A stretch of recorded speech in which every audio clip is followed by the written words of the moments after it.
Welcome to today's episode of Inside Legal ESG. We are so pleased to have with us today David Hunter. If you were to look at his LinkedIn profile, it would say tempered radical servant leader, flawed earth steward, and finally, lawyer. So David, I want to start with, tell me about that. Tell me about your career and how did you get to do work in this space? Because clearly you have been a man ahead of your time. You've been working in this space for a long time. Yeah, hi, thanks, Pamela, and thanks so much for the invitation to have a conversation with you today. In the world of law, I can probably take the ahead of my time compliment. I think in the wider world, I don't think I was at all, really. I was kind of catching up. And probably the turning point for me was back in 2010. I did a master's the master's was called Sustainability and Responsibility, kind of in business practice. And through that, I learned about some of those things that have found their way into that LinkedIn profile. So tempered radical is a concept that I'm sure some of your listeners might be aware of, in terms of, feeling like within organizations like a law firm, you feel like a radical, and when you step out of a law firm and engage with some of the people that are interested in these sorts of topics, you feel very far from it. Mm-hmm. So it's that sort of always feeling slightly on the edge, but in the professional context, trying to use my place and leverage within the profession to shift the dial a little bit, rather than simply throwing brickbats and criticisms from outside. Mm-hmm. So that's where that comes in.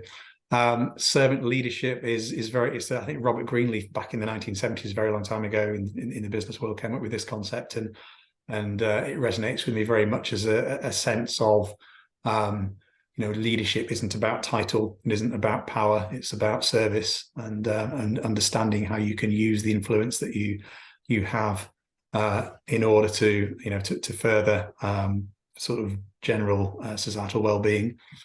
Earth stewardship, I'm sure again many are familiar with, and the flawed comes very much from despite best intentions, I know I'm probably leaving a heavier footprint than I would wish to. So it's probably always going to be a work in progress. And if it just says lawyer at the end, I think for a while it used to say activist lawyer, and trying to emphasize the fact that we have the capacity as lawyers to help move things along, and that's what I'm trying to do now in my work, and also in the fringes of it, and in the way that we sort of engage with others, through that. So let's go back to that activist lawyer phrase. Have you been in this space your entire legal career? Because much like you, I feel like lawyers have an outsized role to play in helping society transition or transform or whatever to the new more viable economy might be. And it seems like you've been using your legal skills and talents to help shepherd the whole profession in this direction. So I qualified about getting on for 30 years ago.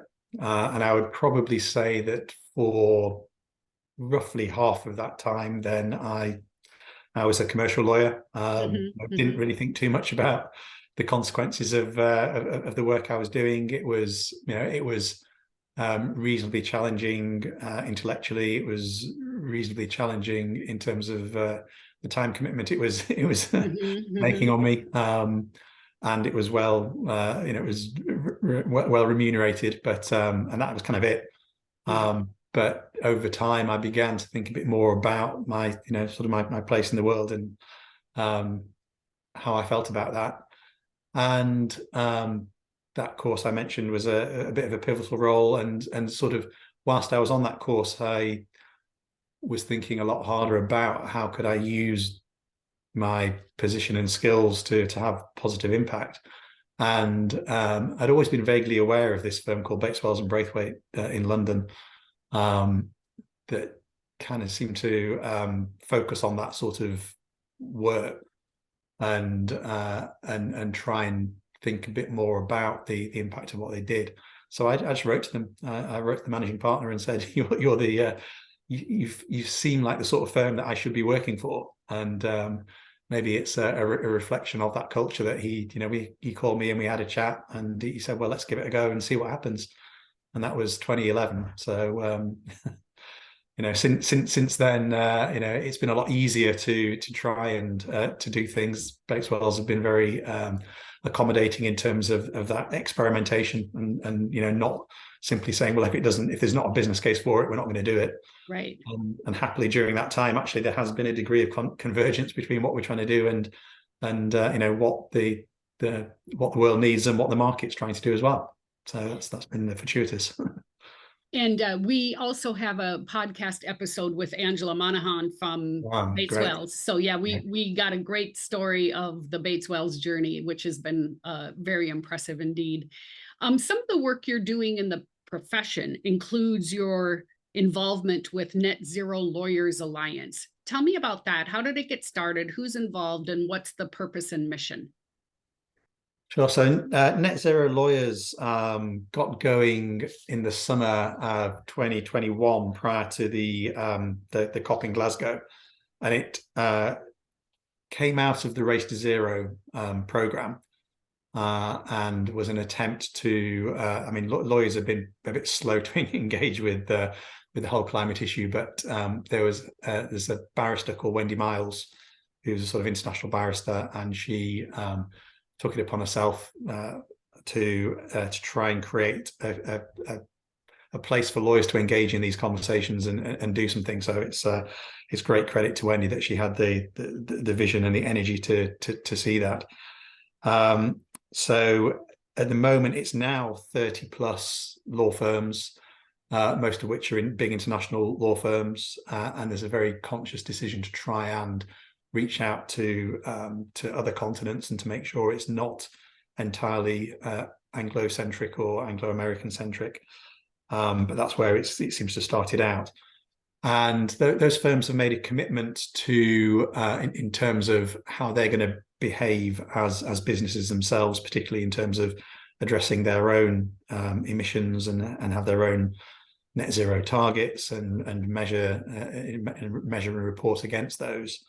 But also to commit to sort of educate their staff to make sure that they're equipped to advise properly on climate and broader sustainability and ESG related matters, and also to try and use law as a tool to shift the dial and to ensure that we sort of achieve net zero in a broader sense, and that's been primarily to date through looking at sort of big international levers and trying to shift those things like the Energy Charter Treaty and the way UNCITRAL, which is a UN initiative, work, and looking at the sort of international finance architecture to see if changes can be brought in at that level that potentially has that kind of ripple effect or that sort of leverage. If you sort of shift it a few percent here, then as it goes through the system, that influence expands. So that's the sort of originating concept behind it. We've been looking at things like trying to take a position on the antitrust competition law debate and give an alternative way of expressing that to maybe some of that's been certainly emerged in the States to date.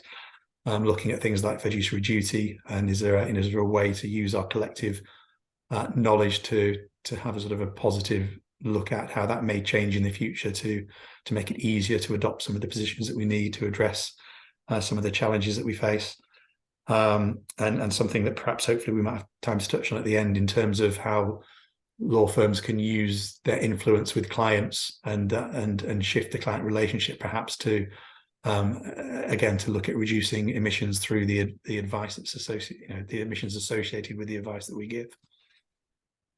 It's very much built around these big firms making a big pro bono commitment and using their expertise and skills to to try and develop these new and progressive positions in various legal fields, and about collaborating, and rather than competing and coming up with positions that maybe will be able to carry more weight because it's got a number of firms saying, yes, we've collectively come to this view and we support it. So you use the word pro bono. Is everything you've just talked about really only applying to the work that clients take on, or excuse me, that law firms take on a pro bono basis, or is it applying to their whole client base?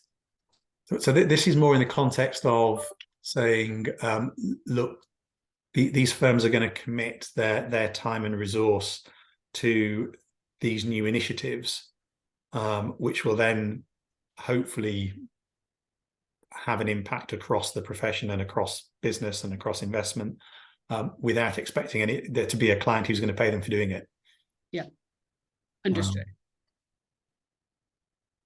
Excellent. So tell me about your time at Bates Wells. You touched on it a little bit earlier that you joined them, I think you said in 2011. Yeah. How has, number one, the work you're doing evolved over those years, and how has Bates Wells as a firm evolved over those years? So I mean, on a personal level, one of the things that was quite extraordinary, I suppose, in retrospect, is that because when I joined Bates Wells, I didn't do the sort of work that they did, and I didn't have the sort of clients that they advised. So it really was almost like starting out again for me, and they gave me the time to learn and to build up my own practice, which was great. As I say, this sense of convergence has been happening quite a bit all the way through that. So sort of in 2015, as B Corps came to the UK, we were advising B Lab to set up the UK charity that would run the B Corp process in the UK, and through that, the partnership decided to become a B Corp itself. So we were the first UK law firm to be a B Corp, and I think we still are. And we've been through the certification process sort of three times now, and and that's been a great boon to us in terms of making it easy for others outside to understand who we are and what we're about. And also internally to have a sort of a very sort of collegiate sense of that, which has been really great and powerful for us, I think. But it's also, I think, representative of so Bates Wells began as a firm advising charities, and it was almost like purely not for profit. And then as the concept of social enterprise and social investment became more sort of visible and relevant, it moved into that space, and now we're very much in the purposeful business space, and again, thinking about impact, it's trying to, rather than be a little niche that does lots of nice things but doesn't really have any impact on the wider economy or society, being able to try and shift the dial in the more sort of mainstream corporate space. And I think that's particularly interesting for me. And in fact, sort of where we've got to now is clearly it's really important that Bates Wells continues to have that sort of purity, if you like, in terms of a lot of the work that we do and who we work for. But at the same time, part of the reason I'm interested in things like Net Zero Lawyers Alliance is because in terms of impact and really shifting things from where we are now to where we need to be, it's some of the bigger commercial firms have more leverage than we do. So that piece of committing pro bono to collaborate with some of the big firms in net zero is so that we can hopefully help them sort of make, and I don't mean this in a sort of way of suggesting that we're better than them, but sort of, if we can bring them towards sort of the way we've been doing law for a few years and help them in turn sort of advise their clients a bit more on some of these issues, then actually that impact is going to be much bigger than us carry on doing what we've always done. So mhm. that feels like a bit of a potential sweet spot to focus on. And so you mentioned that Bates Wells started with, representing charitable and not-for-profit organizations and has since moved into more commercial enterprises that have a social mission or a social purpose. Do you turn down work if the company isn't of that makeup? Um, it's not so much that if they aren't actively positive, we wouldn't take them on necessarily, but we certainly do look closely at businesses that we think might be causing actual harm and decide no, you're not for us. Mhm, And in fact, mhm, one of the things that we're going through right at the moment, so in 2019 we published some climate commitments we made back then in terms of what we would do to try and respond to the climate emergency. And actually just now we're going through another internal process of refining that further, and it is very much around that question of, okay, how do we if we want to present ourselves as being about positive impacts, then it can't just be about sort of what we're doing, but what we're not doing. mhm, mhm. Uh, and so what does that look like, and where are the parameters that we'll put around that? And so we've drafted a pledge which we intend to put on our website and hold ourselves accountable to, which is about being a sustainable and responsible business. And what we mean by sustainable, using the Brundtland definition, about making sure that future generations, are able to fulfill their needs, and being responsible in terms of thinking about things like advised emissions, thinking about things like biodiversity loss, just transition, and trying to have that holistic approach to how we work with clients. But it's still, it's still, the emphasis is very much more on trying to be positive and helping them necessarily than sort of saying, well, if historically you've been bad, we don't want to know. Right, right. If we can, Yeah, I completely agree with that. For instance, there are groups out there that are ranking and rating law firms with respect to whether or not they work with fossil fuel companies. And I think that's the wrong metric. I think the metric is, it doesn't matter if you're working for fossil fuel companies. It matters what kind of work you're doing for them. absolutely, Because if the work you're doing for fossil fuel companies is to help them transition to better ways of doing things, more power to you. Yeah. But if the work you're doing for fossil fuel companies is anything and everything to fight carbon regulation, then yeah, that's something to be looked at. Yeah. Do you advise clients on ESG, how to get to B Corp certification? I mean, is that a service line for you to help your clients get where you are? Yeah, I mean, very much so in terms of B Corp certification. We do a lot in that space. And we also do a lot of work with clients who don't necessarily want B Corp certification, but want to behave like B Corps and want to understand what that may mean in terms of their governance arrangements, and what that may mean in terms of maybe how they go about contracting, or and how they work with their supply chains, and and getting into that broader sort of ESG space. We've tended not to go big on the ESG label, I think, because partly that it's kind of what we've done always. It seems possibly slightly like stepping backwards into it, and possibly it's a bit more, feels a bit constraining. Whether that's true or not, I don't honestly know. But again, I think we're more we prefer to talk about it as a business who's trying to behave in that way to other businesses who wish to do so, and sort of being that sort of conversation rather than a compliance conversation, or sort of what can we get away with and call ourselves here. And still, yeah. And I also believe this to be true, that right now ESG is hot. And so law firms are packaging it and putting together practice groups and calling it ESG.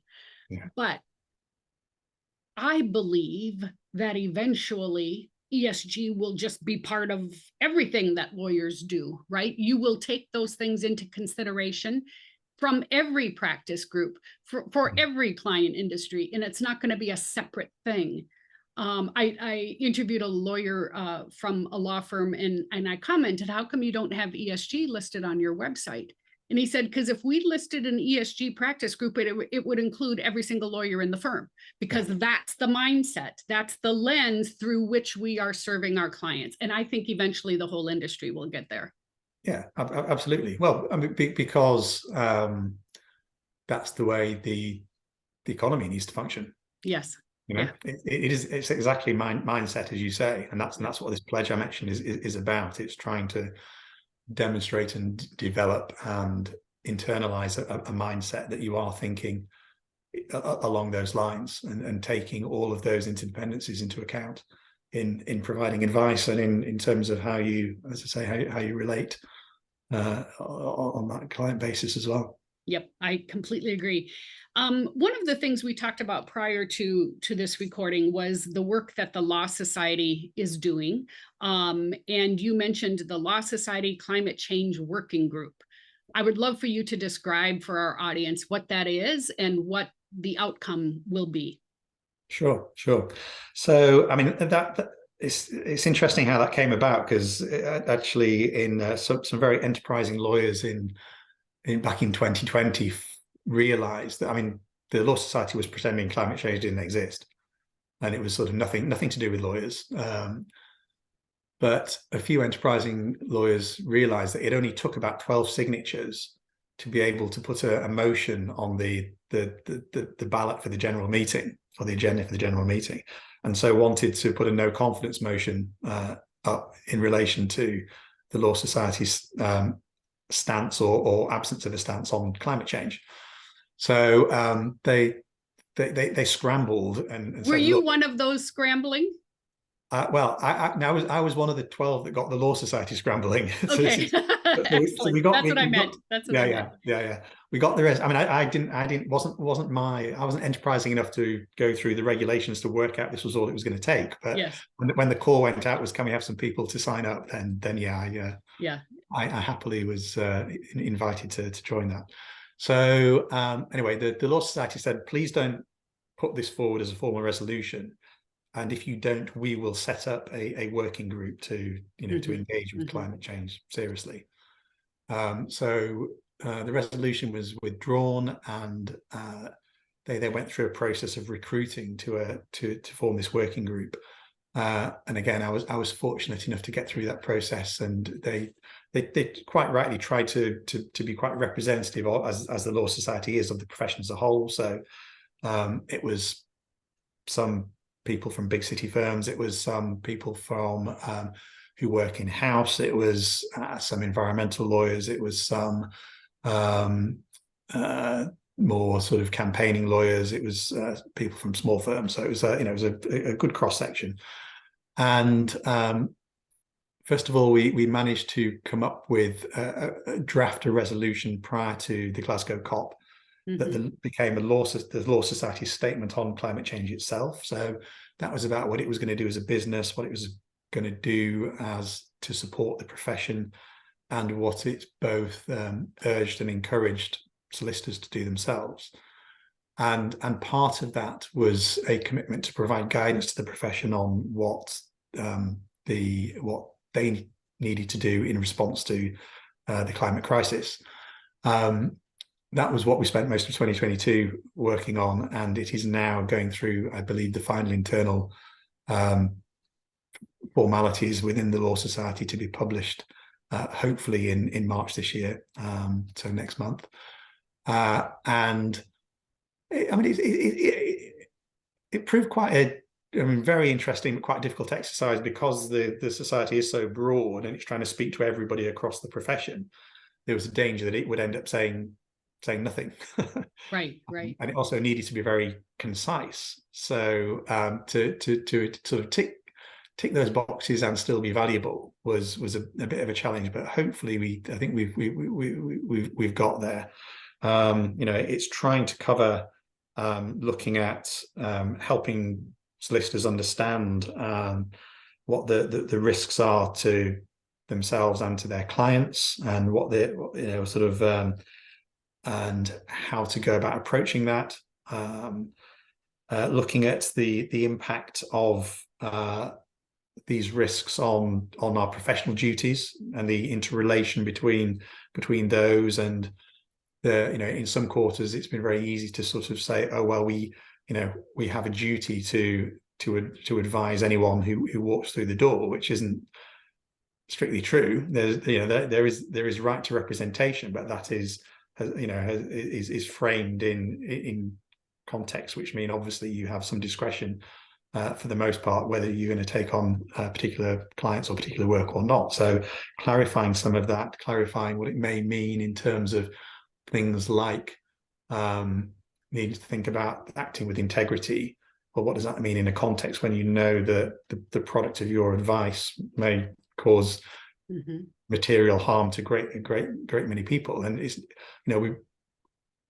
we've been right, I think, not to say you must not act in these circumstances, but I think we're trying to say you might want to think about this. Right. You might want to think about where you stand on this, and think about the direction of travel and what this is going to mean to your business in the next in the coming years. And also think about not just the impact of climate change on you as a solicitor or a business, but the impact that you have on climate change and the wider world.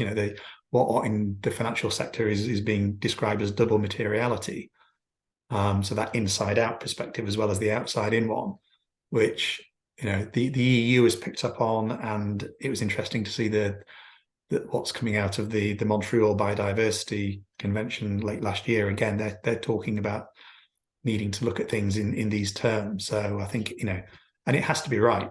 Over it takes us a while to be prepared to have that sort of lens shift. But if we are going to address the problems that we face, we can't only look at it in one direction and not the other, because that's not the way the world works. Right. I am really looking forward to that guidance being published, because I think there are law societies, or here in the US, we call them bar associations, that need to also do the same thing. I mean, I'm not seeing much action at all from the bar associations here in the United States. So it will be really good to have an example of perhaps some commitments that could be made from the profession. One thing I want to get to before we have to wrap up, and that is, we were just starting to touch on it, advised emissions.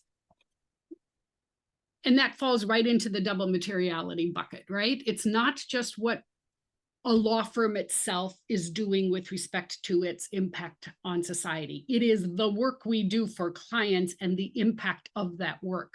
So how do you assess that? How do you evaluate that? How do you make decisions about advised emissions? Well, we're still trying to work that out. Well, kudos to you, because I think most law firms aren't even giving it consideration yet. So kudos to you for trying to figure it out.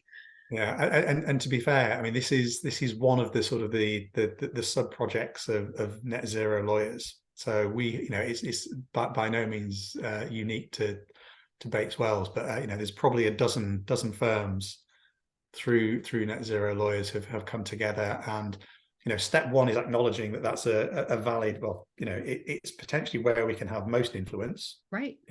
If all we're doing is making sure that our direct emissions are in delivering advice are reduced to net zero, actually that's not going to change things much. But if we can work with our clients on the difficult stuff, then that's where our impact is.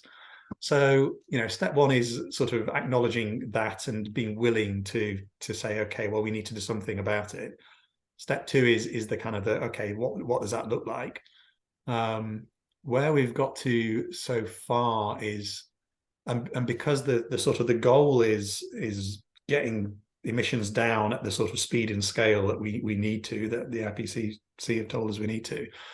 So the terminology and the focus has been on the emissions, but I think what we're realizing is we could spend the rest of the century trying to work out the best way to count the emissions and work out how to allocate them in different situations when you've got depending on which party you're advising in a big development that's going to create lots of emissions, and we could be arguing internally about that for forever. So it's what we're trying to do now is develop a methodology of engagement, really. So it's saying, okay, well, how are we going to